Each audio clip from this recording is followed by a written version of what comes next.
Hi, in today's devlog I want to show how to turn stress into excitement. Why stress in games, I hear you say? I mean, you would expect gaming to be a way to switch off daily worries, right? Well, by stress I actually mean tension, which motivates the player to learn the game. For instance, take a look at Super Mario Bros. 3 level 1/4. Here the player is more or less forced to jump from one platform to another. As it turns out, the same concept is also used in the first airship to keep the player busy. That said, let's have a look at what causes stress in my platformer game, Professor Bubbles.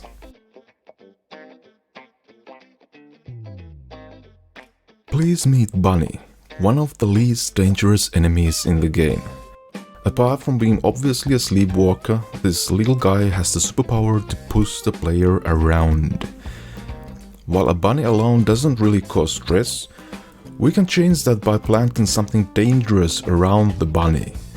And just like that, the player already needs to consider whether to be careful while timing a jump or use bubbles to avoid being pushed into the toxic slime. On the other hand, I can also apply some slime to the ceiling, which makes shooting bubbles a more viable option to progress within a level. For the record, my to-do list contains a point: rename enemies.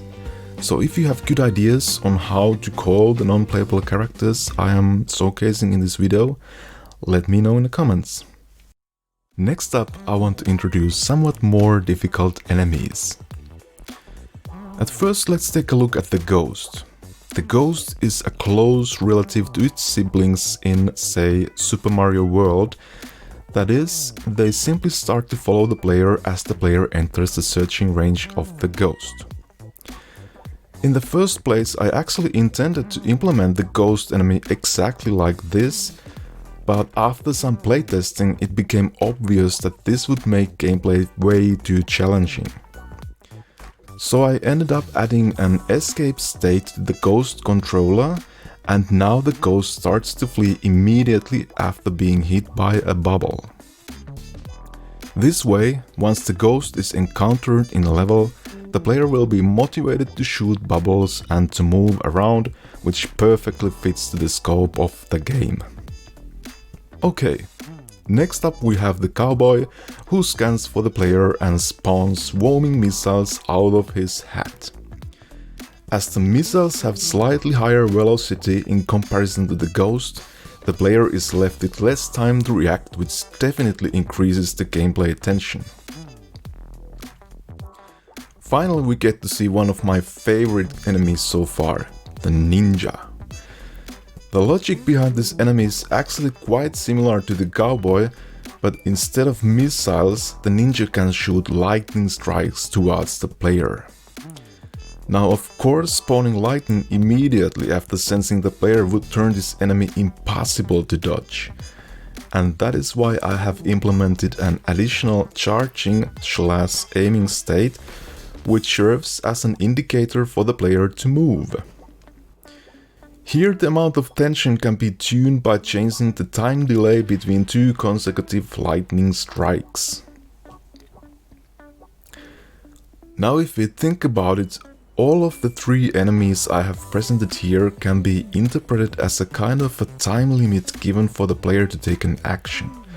And so in the future I'm thinking of using this feature to craft passages with higher intensity. An important part of a platforming game is to master crucial gameplay patterns, such as Mario bouncing off a shell.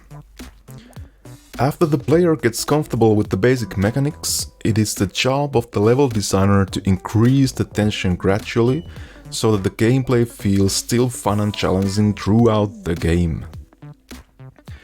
One way to do so is to take a familiar gameplay pattern and give it an unexpected twist. For instance, here is an example scene where our hero is placed on top of a moving hoverboard. Usually dodging of enemy projectiles is a simple matter of making a move, But on a hoverboard, the moving area itself is very restricted. On top of that, all of a sudden the player needs to take into account added horizontal velocity, which makes the matters even worse given that a jump is only way to avoid enemy attack here. As a second example, let's try to create an encounter with the ninja, but this time with some added tension. First, let me introduce the so-called bubble blocks, which are placeholders which can be turned into platforms by the player bubbles. Without the ninja, this passage would be rather easy, but once there, the player needs to complete the simple row of tasks while at the same time dodging lightning strikes. So this is how I'm planning to use stress in the level design, which hopefully makes the gameplay of Professor Bubbles fun and exciting. By the way, talking about gameplay, I'm happy to announce that you can already go ahead and check out the first alpha demo of Professor Bubbles on itch.io, conveniently in your browser. I will leave a link to the description, and should you find any bugs or come up with some cool ideas, simply navigate to my Discord server for a chat. Alright, that's all I have for today. I hope you enjoyed watching this video and see you soon in a follow-up devlog.